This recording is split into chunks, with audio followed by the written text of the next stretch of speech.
আমি যাইয়া দেখলাম যে মাথায় এখানে পুরা ডাবাই থইছে, খালি হাত আর পুরা মানে বডিটা মানে দেয়া যাইতেছে, পুরা ডাবাই নেই কিন্তু মানে মাজাটা আর হইলো হাতটা মানে দেয়া যাইতেছে, আর মুখের কোনো চিহ্ন নেই।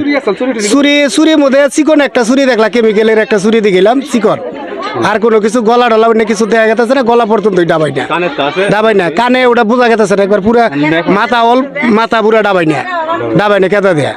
যাতে কিছু জানতে পারলাম না এখন পর্যন্ত। আমি শুনলাম যে তারা ধান খেতে খোঁজ করছে, এখান থেকে শেষ করে নিছে, এভাবে তারা অনুসন্ধান করে পাইছে, এতটুকু জানি আমি। কানে যথেষ্ট গয়না ছিল, গলায় কানে গয়না তো দেখতেছি না, গয়না নাই, কান ছিঁড়া। এখানে তো এই যে পাশে আছে আরেকজন, উনি তুলতে গেছিল, তুমি কি দেখছো? ওই আমি আনতে গেছি কাপড় চোপড় নিয়ে, তো যা দেখি যে কান দিয়ে রক্ত বেরিয়েছে, আর গলায় উনির একটা মোটা চেনা ছিল, আগে যে মালয়েশিয়া থেকে আনতে ওই মোটা সাইজগুলো ওইগুলা, আর কানের দোলা ছিল সুন্দর। তো প্রকৃত মনে হচ্ছে এই কারণে যে আপনার গয়নার কারণে এই মৃত্যুটা সংঘটিত হয়েছে। আমি বলছিলাম না, তাহাজ্জুদ গুজার মানুষ জীবনে নামাজ কাজা করে না, বৃদ্ধ মানুষ কারোর সঙ্গে কোনো তার দ্বন্দ্ব নাই। এরকম আমরা যতটুকু জানি সবই জানি আল্লাহর রহমতে। আপন বোন, সহোদর বোন, আমার ছোট বোন, মায়ের পেটে বোন। মাঝে মাঝে নষ্ট করছে, তাহলে সাধু সুদুর মান নষ্ট করছে, তাহলে মান দোবান নিয়ে নেপটিনে নিচ্ছি। আচ্ছা, এদিকে খেয়াল করেন, আপনার নাম কি? আমার নাম কদবানু। আচ্ছা, আজকে যিনি মারা গেছে উনি আপনার কি লাগে? আমার মা। কিভাবে কি হয়েছে একটু বলেন তো। আমি তো আই দেখছি গো বাজান, আর কিছু দিন খালি 3টার সময় মারে ডাকতেছি, মা উদা থাকবো, তাহলে উড়ো না তুমি উড়ো না, খেয়ে উড়ো নাই দেখে আমি আগ বেড়ে ফুরছি, আর কিছুই বাস পাই নাই। বাস পাইলে তো মনে খারই দাঁড়াই। আচ্ছা, তারপরে আবার কি দেখলেন? তারপরে যাই দিই যে দুয়ার সাফাই না, সকালে ফজর নামাজ পড়ে যাইয়া কোন দিই যে বাতি চলতেছে, ওই বাতি নিবা না আজকে মা, কারণ কি? তাহলে ডায়াবেটিস মানুষ, আমার ডায়াবেটিস, উডিরও ডায়াবেটিস, 8 পার যায়, উডিও ডাক দেয় আমার, আমি উডিরও ডাক দিই। তাহলে উঠো 8 পার যাবি নাকি দিই, আবার আমি ডাক দিই, মা 8 পার যাবে না, উঠো। তাহলে ওই 8 পার যাই, তা আজকে দেখি না, তা বেকার কাছে পড়তে হয়েছে, আঙ মারে দেখছ, আঙ মারে যে দেখি না আজকে, মা কোনো গেল তাহলে। আচ্ছা, আপনার ভাই কয়টা? ভাই হলো 3টা। আচ্ছা, ভাইয়েরা কোথায় থাকে? এক ভাই বিদেশ থাকে, আর 2 ভাই দেশে। ছোটটা আর বাড়িতে কে কে থাকে?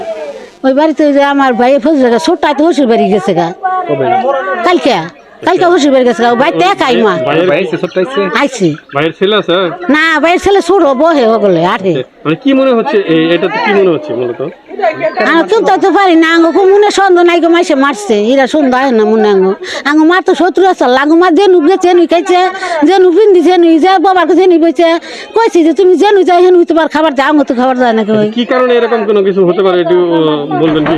আমি জানি না গো বাবা, না শুনি নাই, কিছু কহাম না জানি না গো বাজান। তাহলে আপনার মায়ের তো একজন বৃদ্ধ মানুষ, আপনার মায়ের এরকম কি শত্রু হইলো?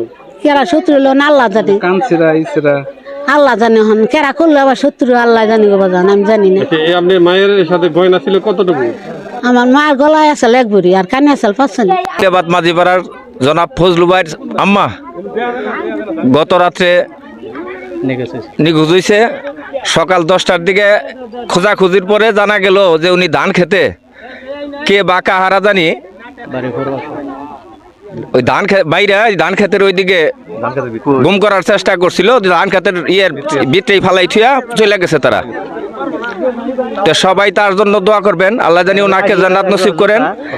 আমরা ওইখানে গেছিলাম 4-5 জন, দেখলাম যে ওটার মুখটা পুরা কাদায় ঢাকা, কিন্তু কার মা কেরা ওটা ভালোভাবে দেখা যাচ্ছে না, হেরে চিনা যাচ্ছে না, কিন্তু হেরে যে টাইনা শেষে নিয়ে হয়েছে এটা দাগটা আমরা দেখলাম যে ওটা লাশ। কয়দা হচ্ছে কাকি গোবাইতে গেছিনি, আমি দৌড় ফিরে বাই হয়েছে ওর বাড়িতে যাই হজ করছি 8টার দিক দা। সকাল 8টায় মোবাইল ধরতে কইতাছে তোর বুড়ে যে পাই না খুব, আমি কইছি কিবা কথা কয় তোর বুড়ে পাস না।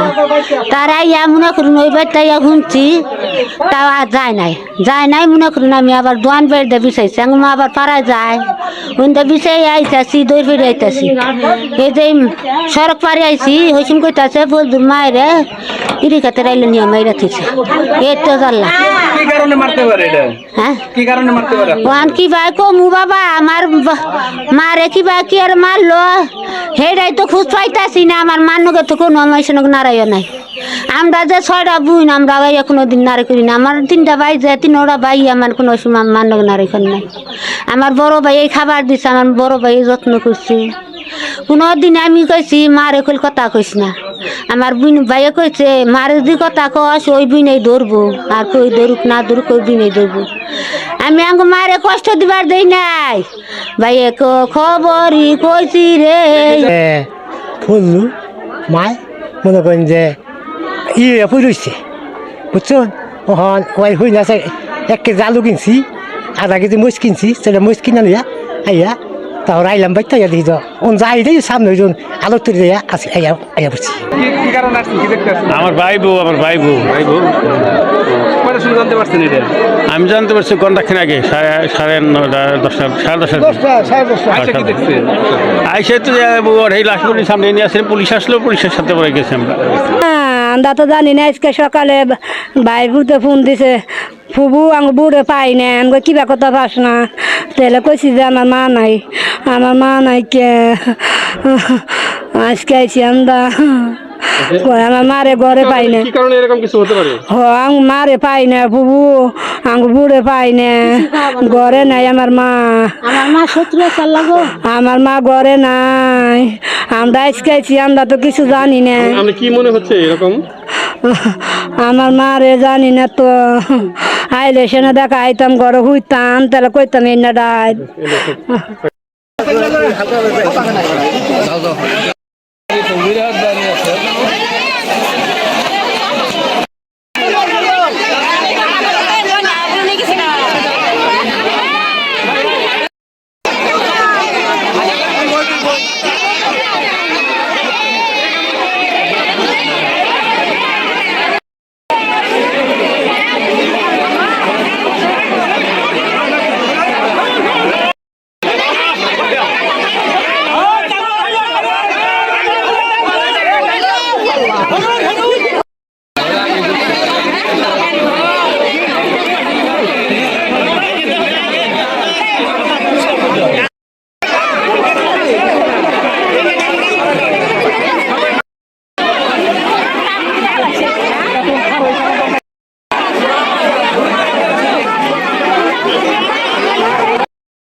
তোমার বলে দাঁড়াতে মাসে রে ওরে মামা রে ওরে রে সবই বুড়া খেতে করে রে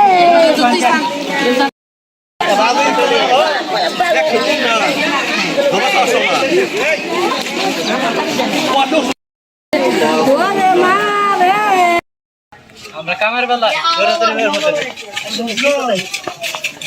একটা মানুষ একটা মানুষ নেই ধরুন নি।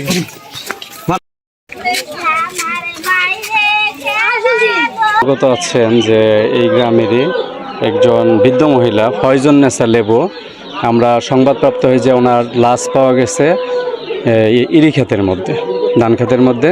তো আমরা সংবাদ পেয়ে আসি, আমি সহ আমার সার্কেল স্যার, অন্যান্য অফিসার ফোর্স আসি, নারী অফিসার সহ।